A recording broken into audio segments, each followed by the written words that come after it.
So time to get into this NBA Finals preview. We know Thursday, Pacers versus Thunder. I want to get you guys a prediction, but I'm going to get that towards the end of the question just to kind of see what y'all are feeling like. So in this series, besides SGA, who do you think is the biggest X factor, Mase? Besides SGA, when it comes to the 2025 NBA Finals, I think it truly comes down to Halliburton, man. This is what it's about. He said he was underrated. They said he was the most overrated player. All of this stuff. This is where it counts. He's the X factor in this. If he plays phenomenal, it's a great series. If he doesn't play well, this series is not going to be good at all. You know, it's really going to boil down to the type of Halliburton that shows up. Siakam is going to do what he does. Besides SGA, I think he's the most important player on the floor. When you say X Factor, it should be X Factors for each team. I think the X Factor for OKC outside of SGA, it would probably, my personal opinion, it would probably have to be J. Will. Because Chet's going to give you what Chet could give you. He's long, he's lanky paws. Harnstein is there for the backup, move Chet to the 4. I thought, or the 3 maybe sometimes even. But I really believe it boils down to J. Will. He to me, I'm definitely putting Halliburton above him, but he's not consistent game to game. The last couple games he's been consistent, but throughout the playoffs, he hasn't been consistent. Now the X factor on the Indiana Pacers, I would definitely say it has to be Halliburton just because of the inconsistency. And Halliburton has some great moments, but game to game. And don't get it fucked up. The moments that he had were backbreakers, pause. Like, you don't get to the next round off the moments that he had, but we can't have 8 points games from supposed to be or want to be superstars. It doesn't matter what's going on. Even with Shay's going to get 30. Even when you don't think he got 30, by the time you look up, how the fuck he get 28 in the middle of the third quarter? You look up and he's a factor. This is the real series that Halliburton needed, to be totally honest with you. This is the series to prove that, yeah, I'm one of them niggas. I'm one of the best. Not saying he's not one of the best point guards now, but you got the MVP right there on the other side of the court. Not only on the other side of the court, you are facing him to win a championship. This is where you could step up and say, this y'all king? This the nigga y'all been praising the last 3 years? This the nigga y'all gave the MVP to? Now, you do that, not talking about by team effort. Of course it takes a team to do it. Talk about you be the man. Then I could go with the Halliburton or something. I'm not going with that right now. Right now, the Halliburton's on the other side of the court.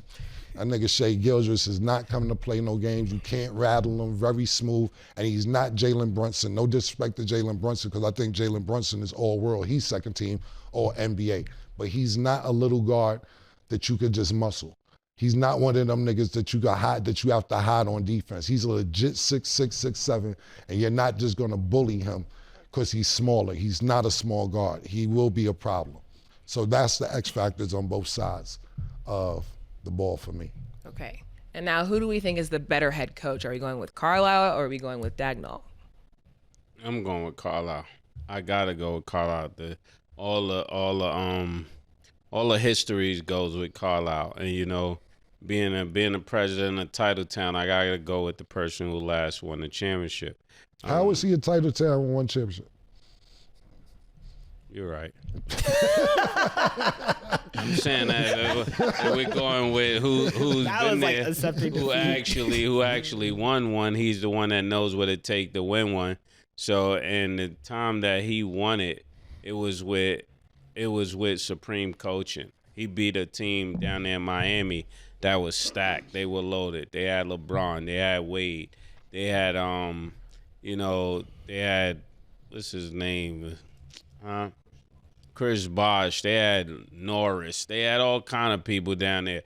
And the real thing that he was able to do is get Jason Terry to believe he can compete with LeBron. If you can get Jason Terry to believe he can outplay LeBron, you can will this Indiana team to a championship.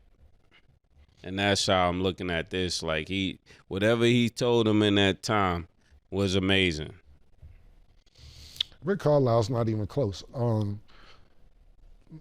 Like Mase said, he's a championship coach. Not only a championship coach, he was kind of shoved out of Dallas. They'll never disclose it because he's a professional, and Mark Cuban handled it like a professional. But we know Luka Doncic and him wasn't on the same page, and that was basically the demise of his coaching career in Dallas. It was like, we got to go with the superstar, we got to go with the coach. And they ended up going with the superstar that's not even there anymore. But who would think that you get, first of all, you think about preseason and guessing who's going to make it to the finals, Eastern Conference Finals and everything. And the Pacers, the last 2 seasons, was not on anybody's radar to go to the Eastern Conference Championship, let alone go to the NBA Finals. But when this season started, we say, oh my God, Philly looks good. The Knicks just had a good season last season. We know Milwaukee got Damian Lillard. He was going through personal problems. Him and the Greek Freak going to be crazy. What about Boston? Boston going for another championship run. Blah, blah, blah, blah, blah, blah, blah. Indiana Pacers back in the Eastern Conference Finals. Next year, Indiana Pacers in the NBA Championship. So we have to get to Rick Carlisle. Now, what's going on with the OKC coach? I don't want to say his name, so I don't want to say it mispronounced. Dagnall. Dagnall. Nault. The whole thing about him is we got to give him credit too. He's been coaching 5 years. First game he won about 20 to 24 games, 30. Then the last 2 seasons has been really amazing. He was a G League coach with OKC, but he's still climbing. He still has time to get where Rick Carlisle has been. Young coach. The GM believed in him, and now he has opportunity to prove himself. But we're going off experience, and I think the championship experience definitely was displayed last round with Rick Carlisle after losing that first heartbreaking loss to the Knicks in the first game, and for him to come back and make adjustments each game, you can't do more than that. But Dagnall is on his way, but right now the experience definitely goes to Carlisle. Okay, then we're always talking about the stars, which rightfully so. We're going to talk about the starters, but in you guys' opinion, who has the better bench, the Thunder or the Pacers? They both have really good benches, but I think more points can come off the bench of Indiana. I saw one of the guys, number 3, that came off the bench for Indiana. He was just shooting the ball really, really well. And when you got people like that that's coming off the bench that can light up, that can get 3 threes, that's gonna make a difference in a close game, you know. When you look at Caruso is scrappy for OKC, but I think more points comes off of the bench of the Indiana Pacers. I think better defense comes off the bench for OKC. So it's just really a matter of what they need that night. If they need points off the bench, then OKC may be in trouble. And since defense wins the championships, then you'll find yourself leaning more towards OKC. Okay, and Cam? It's a tough one, man. But I'm going to have to, presently, more with Indiana as well, because like Mase said, Caruso's a gem off the bench. Not only Caruso, they have some other hidden gems. They have the other Williams that comes off the bench. He's great too. But right now, you got to think about McConnell. McConnell's that little school teacher getting there and do what the fuck he got to do, man. I like that little white boy, man. Because that nigga ain't got no fear. He was looking at niggas like, yo, soon he don't even get in rhythm. When you sub him in, he's looking to score as soon as he gets in the game. I'm like, who the fuck this little white boy think he is? And he get the basket. You know, he didn't have the best game the last game that they played or the last couple games, but he could be a problem potentially because you underestimate him because he's short and white. Not only that, you're thinking about Obi Toppin.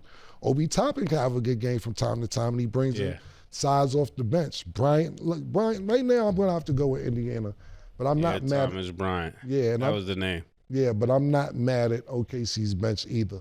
But right now, just looking at what the bench done against New York, we're going with the Indiana Pacers. Okay, and then speaking on specific player matchups, Mase, which one are you looking out for? Which one do you think is going to be a good little matchup in the game? The biggest matchup is SGA versus versus Halliburton. Whoever wins that is who wins the series. I don't think it boils down to anybody else. I think somebody like the power forward, what's his name? He plays streaky sometime. Evans. I mean Miles Turner. He's the one that's supposed to make a difference in this series as well. If he has an explosive first two games, we could be looking at Indiana being the champs. I think if somebody that could really make a difference, even though we're focused on the SGA thing and SGA versus Halliburton, is really going to boil down to Miles Turner. Put a star by his name, because when we're looking back at this series, he will be the indicator of if they are the champs. If he doesn't show up, there's no way they could win it. It doesn't matter what anybody else does. The key matchup. See, that's the thing about matchups in the NBA today. It's almost like football. Because you'll sit there and say Patrick Mahomes against Tom Brady or fucking Lamar Jackson, whatever. And they don't really play each other. Right.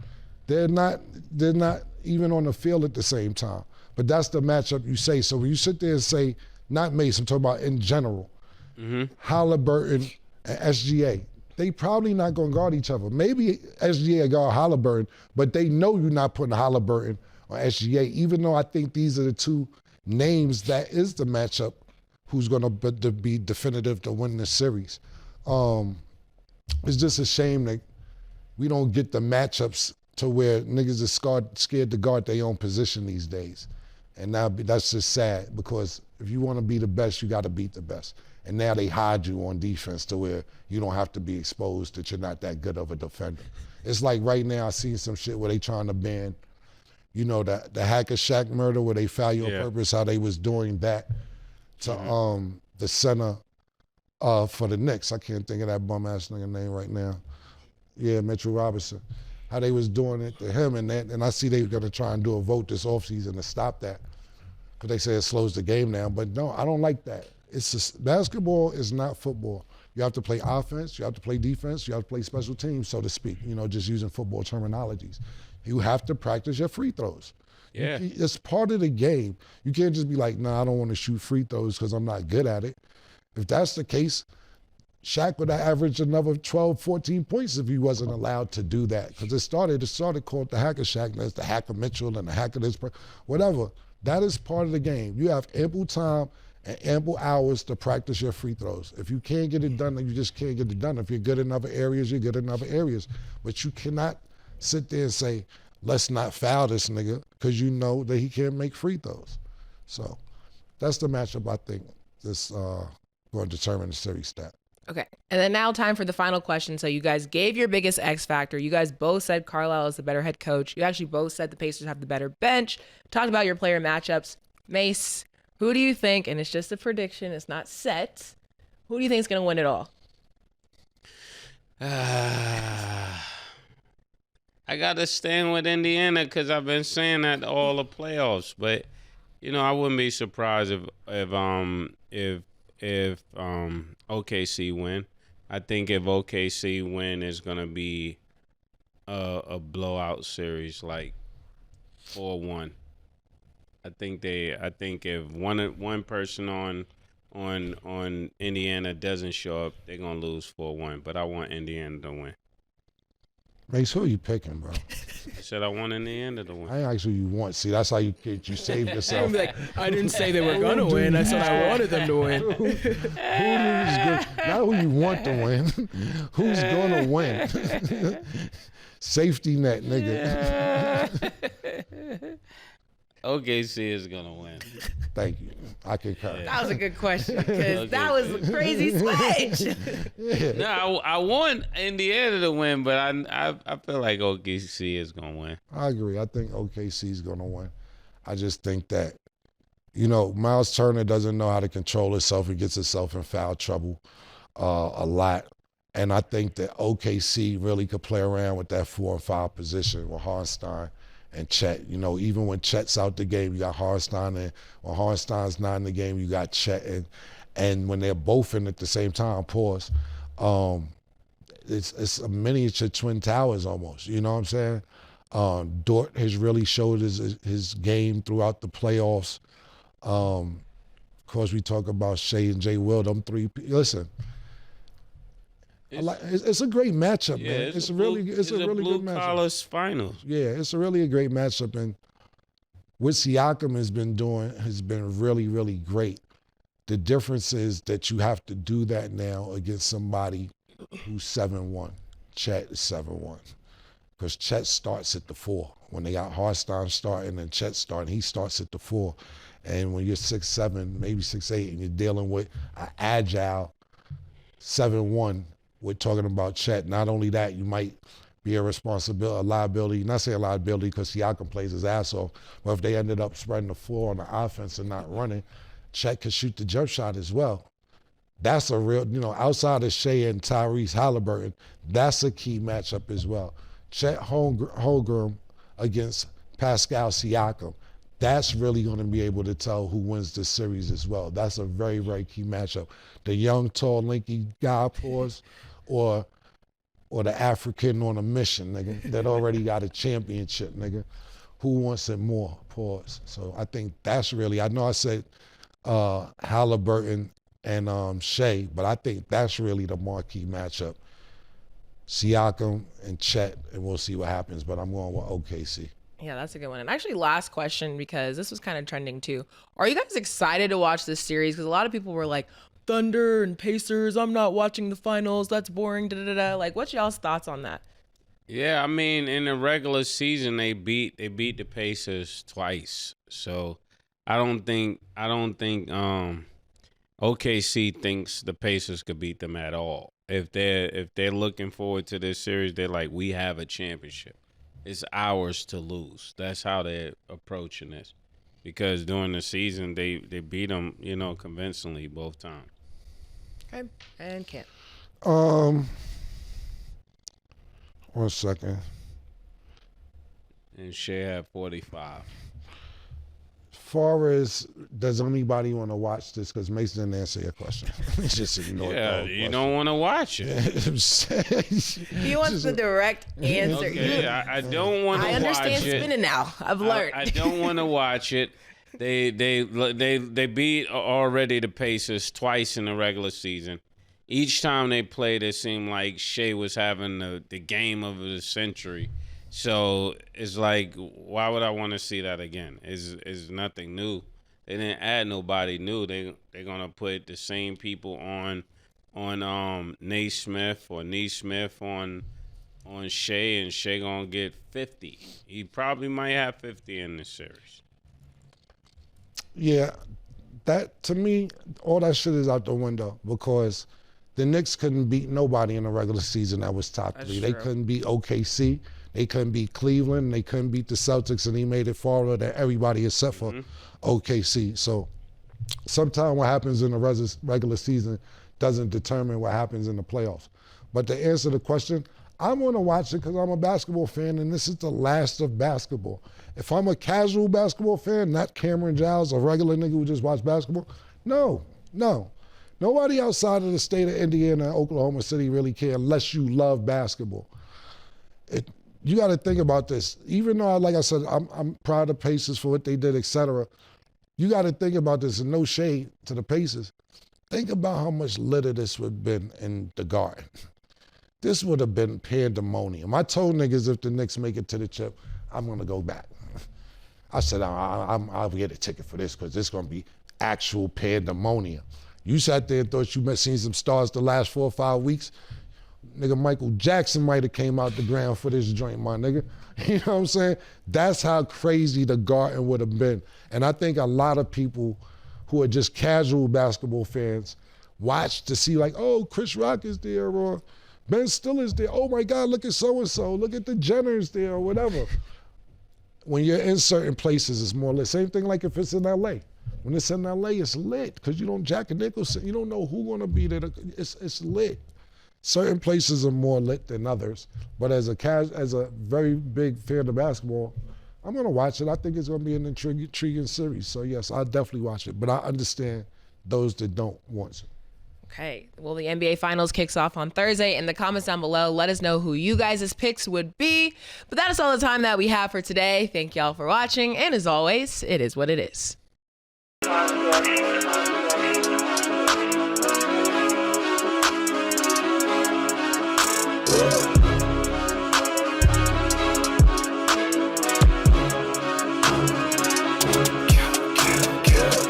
What you want, nigga? Everything, nigga, super size.